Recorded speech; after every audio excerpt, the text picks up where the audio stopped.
Most people feel trapped. Their mind feels narrow and small. They can't escape the bubble of repetitive negative thoughts. They lack clarity on what to do with their life. They don't know that one thing they want to commit to because everyone in the self-help space yells at them to focus on one thing, but that completely misses the point. You don't focus on one thing. You focus on one mission, which requires you to learn many things. If you only focus on one thing, that's a surefire way to make yourself dependent on that thing so that you can adapt, and therefore you are replaceable. They have these random ambitions like gaining some followers on social media, starting some random business they found out about online, trying to get a girl to end their loneliness, or any other thing they can latch onto for some sense of direction in their life. Those things in particular, like building a business, seem worthwhile because at least it's a different path from the dead-end one that our botched culture set them on. It's no wonder why most people fail to start. It's no wonder why they question everything they do. It's no wonder why most people struggle to achieve anything worthwhile. So they slowly start to accept that maybe they were meant to be average. Maybe you were meant to wake up, hit snooze 4 times, walk the dog, commute to work, act like you enjoy the people there, act like you care about your task, commute home, argue with your significant other, watch TV,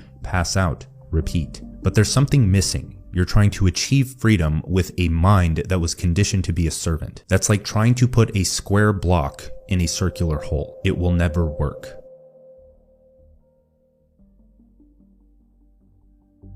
I want to start this section off with a sentence that I think will help. The greatest skill you can develop is the ability to figure it out. That's what we need to talk about. We need to talk about how to figure out what you want out of life.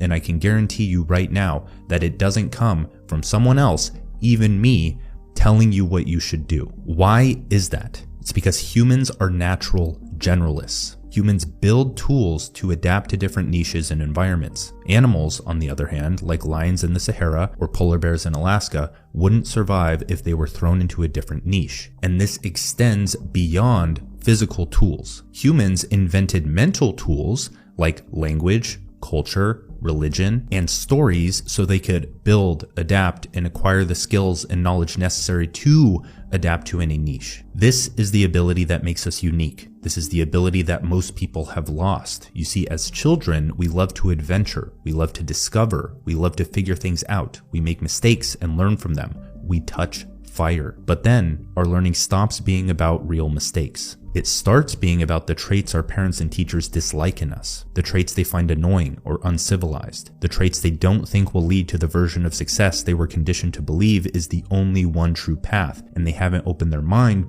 to the discovery that there is never only one true path. And what is that one true path that they want you to go on? It's the reason you feel so lost, overwhelmed, anxious, confused, and the rest. Your parents didn't teach you the singular trait that we are going to go over that allows you to figure out what you want. The world changes. Things change. You being conditioned with the mind of your parents who lived in the last generation and probably didn't, if they aren't in the top 1%, then they probably don't have a mind that got even results in their generation. So you're listening to them tell you something that they think will bring success in their generation, not ours. So you feel lost and overwhelmed because you have no idea what to do. You're doing these things and you don't see what could come of them because you know better. You're the one that's learning things online. You're the one that's studying these different books and expanding your mind. And you're trying to battle against this 18 years of code being wired into your brain, and that's painful. The path that was supposed to be safe and secure was the complete opposite. You were plopped in front of a government-trained expert, trained by government-trained experts who are clearly not doing what you want to do in life for 6 hours each day, being told what to learn and how to act while constantly being prodded toward the status symbol of a job and degree. And if you understand how the mind works, you understand that the goals that compose your worldview, which are fancy degrees and high-paying jobs for most people, determine your mind's potential development and freedom. You were trained to be a specialist. You were solely focused on becoming a doctor, lawyer, artist, designer, engineer, or any other self-limiting identity that shaped what you were able to perceive and learn. You failed to develop agency. You failed to explore, make mistakes, discover, and build by your own desire, not someone else's. You failed to develop the singular trait of a free individual. Because in the past, free men, or just free people in general, were expected to act on their own interest. They were expected to do what they want, explore new places, navigate the world, discover new things. And in order to do that, they had to learn many things. If you're so focused on learning one skill or getting one degree or going to one job, by definition, you limit how much you can learn. You are only learning within this narrow little box, and your mind becomes that. And you're not giving yourself enough credit for your ability to learn more things. You can actually do this, but you just spend your days doing anything aside from that because you only have one goal, a specialist goal of getting the job, getting the degree,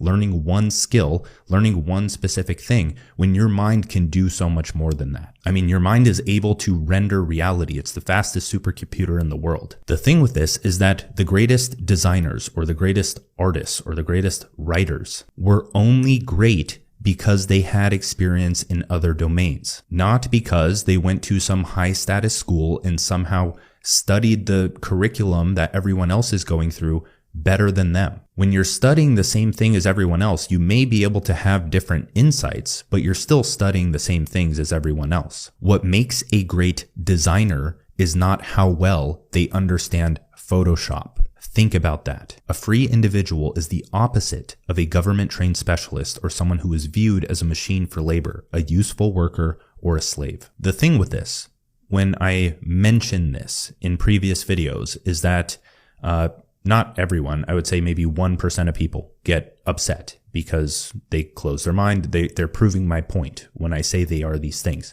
But the thing here is that I'm no different.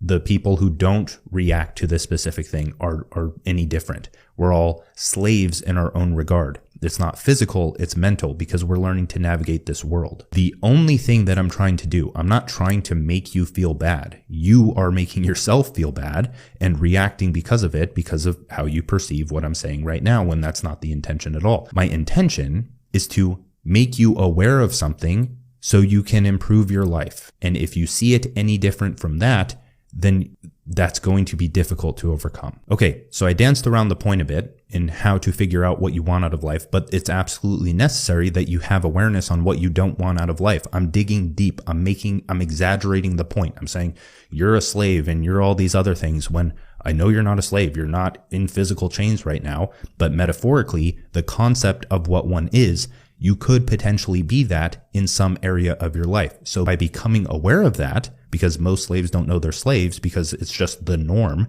it's being average. If we want to define what a slave is, it's being average.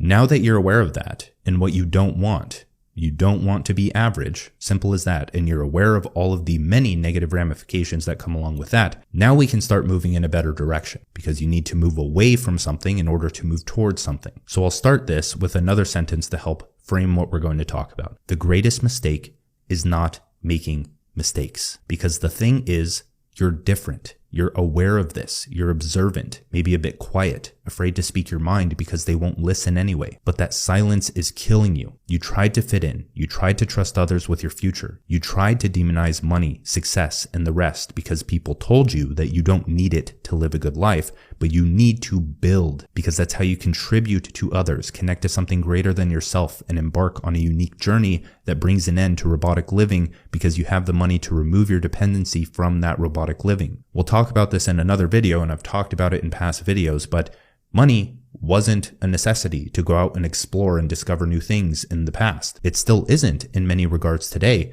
but it is a multiplier. It is a catalyst for being able to discover, build, explore, make mistakes, connect to something bigger than yourself, contribute to others. Money is simply a piece of paper. It has the meaning that you assign to it. And many people who assign this negative thing because they lack an understanding or awareness of how the world works, then again, they become the S word to that thing. A good way to test whether or not you are an S word to money is when I mention money or that it can be good, do you have a reaction to it? Why does a word like money have so much control over your mind? But the thing with all of this is that you're still looking for that one true path. And I'm here to tell you that there isn't one. If there was, we would have found it by now and everyone would be rich, happy, and healthy. But that's not how reality works. Things will never always be happy. Why? Because happy doesn't make sense without sad. A hand doesn't exist without an arm. The physical, biological, mental, and spiritual planes all contain this pattern. One thing cannot exist without the other. When you go on vacation for say 2 to 3 weeks, eventually it becomes normal to you. It starts to become boring. It starts to become everyday life. You aren't discovering anything new. You go to the vacation and you get all this dopamine because you're like, wow, this is a new place. Oh, that's beautiful. But then once you're there for 3 weeks, it's just like if you were back home, but now you don't have anything to do. You don't have any work or business or purpose or project to focus on because you're on vacation. And so now when it gets normal, you just want to go back to work. You want to go back to your normal life. You want to do something, anything that allows you to explore and discover. Since you're on vacation and it's become normal, you miss out on that. And so now you want to go home. But since you've already tapped that out of the vacation, now you want to go home so you can experience something relatively new. But then if you don't focus, you're going to be searching for that discovery and exploration that your mind craves inside of your phone or on social media or by scrolling or with video games or with Netflix at night or any of this other novelty that you can find at the click of a button and get that short-term dopamine hit that slowly makes it so you stay the same. You feel like you're discovering things, but you stay the same. And if you understand entropy, you understand that you aren't staying the same. You are slowly decaying into chaos. All of this is leading up to say one thing. You aren't where you want to be because you're afraid of making mistakes. And I cannot express that enough. If there were one single sentence from which to orient your life, it would be that. Mistakes are nature's compass. If happiness can't exist without sadness, success can't exist without failure. It's a universal law, a pattern of reality, a phenomenon that has been around since the first sign of life because something can exist without nothing. You can make mistakes on the conventional path, schools and jobs, but you are still working toward the narrow goal. The mistakes don't lead toward a new, better path. They simply lead you to feeling sorry for yourself. When you decide to be free and reject the goals assigned to you at birth that made you think small and trapped you in this negative bubble of thoughts, your mistakes are your light in the dark, but you don't know what you want. That's the problem. You don't realize that you will never know what you want. It's in the future. It doesn't exist. It's imaginary. Life changes. What you want now could and will absolutely be different tomorrow, the next day, and the next decade. But you'll never embark on this process of refinement and purification because you can't seem to allow yourself to fail. Failure and mistakes are the process of refinement and purification of your character. What you want out of life becomes more clear when you realize what you don't want out of life and work in the other direction. Since you haven't made any mistakes on your own path, it's obvious why you don't know what you want out of life. So my advice is to do what you want without permission from someone else. That's agency. Go to the party, get drunk, start the business, scroll on your phone all night, do whatever your little heart desires. Seriously, because denying those desires is only going to bind you to them. But here's the catch. You need to be able to realize when those things are a mistake. Getting drunk every night isn't a mistake if you don't have meaningful responsibilities to wake up to every morning. It's not hurting your ability to achieve the goal. Managing parties and alcohol or other vices becomes a lot easier when it impacts something more important than parties and alcohol. Since something like your schooling and jobs aren't more important than those things, then you don't care to go out, get drunk, get messed up, come back in the morning, feel like crap, go to the job because you don't care how you perform on that thing. If you do that, then you are not happy in your job because it's not important to you. I don't care how much you justify to yourself of, oh, I just like the structure of a job or I like this. If you're doing all of these things around the job that impact your performance at the job, I'm assuming that you don't have anything to pour energy into. And per psychology, per almost any text you could read on this topic, you are not fulfilled because you haven't invested into something. You haven't poured your heart and soul into something so that it becomes your purpose, so that you are passionate about it, so that you don't want to do this partying, drinking, playing video games, ruining your health because you don't want to impact your performance on that one thing because that's the source of your fulfillment and happiness. You need your own goals to pursue. not ones that were assigned to you. If you don't create a purpose, you will be assigned one. And you can only create those goals and not be susceptible to other goals or purposes that are trying to be assigned to you by society at every waking second. You need to get absolutely fed up with where you are and reject everything that you thought was true. You need to start from scratch.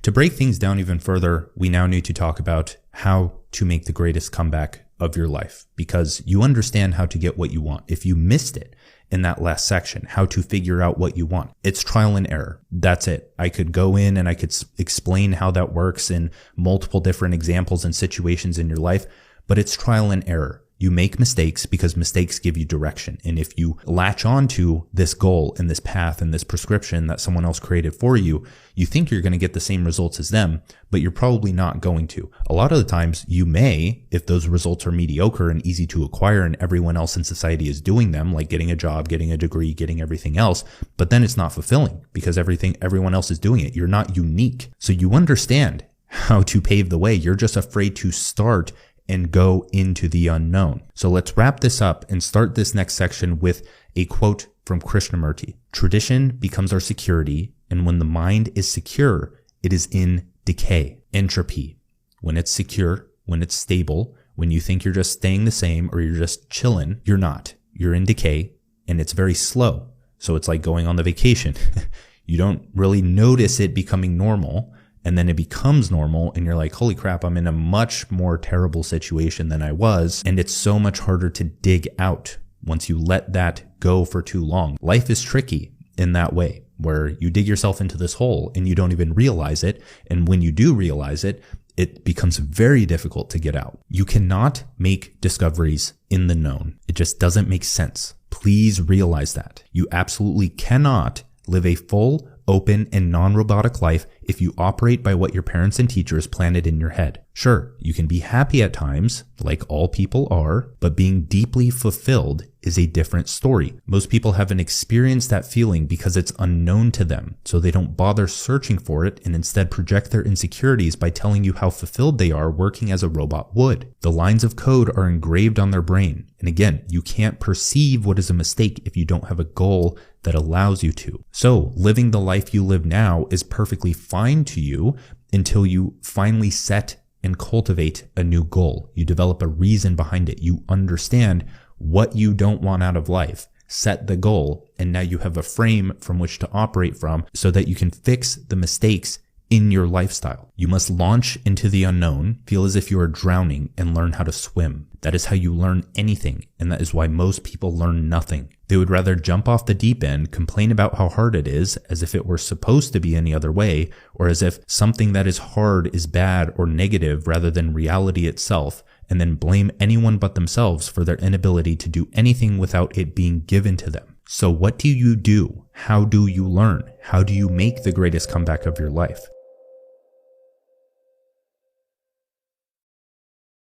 The first step is to get mad at where you are. Because the best periods of my life, as I've said before, came after getting absolutely fed up with the lack of progress that I was making. I didn't care what I did. I just had to do something. I would try anything to get out of that situation. Most people would call that desperation, but I would call it a mind that's hungry to learn, grow, and evolve to the next level. The goal isn't to immediately find one thing that eases your pain after jumping into the unknown. The goal is to accept a radical shift in how you live. You must realize that all of your actions compounded to where you are right now, and if you continue doing those things, you will remain where you are. The only real change is behavior change, so say goodbye to almost everything you hold on to so tightly right now that you think aren't that bad. You clearly can't manage them well. You must become disgusted with where you are. You must fabricate a mental rock bottom. Write down everything you don't want in life. The stupid mind, the pudgy body, the sluggish energy, the dead-end relationships. Reject them. You're allowed to be extremely negative, as negative energy is much more potent than positive, but you must channel it toward forging a new identity. I'm not telling you to make simple habit changes or take the soft approach to change. I'm telling you to completely flip the switch overnight. Because if you do this correctly, if you gain absolute awareness on what you don't want out of life, then this isn't a difficult process. What I mean by that is if you gain absolute awareness of what you don't want in life, then you will never do those things again. If you want to do those things again, you do not have absolute awareness of where that will lead you in life. You don't understand the pain and the stupidity of doing those things yet. And when you do that, you won't want to do anything other than the opposite of that thing.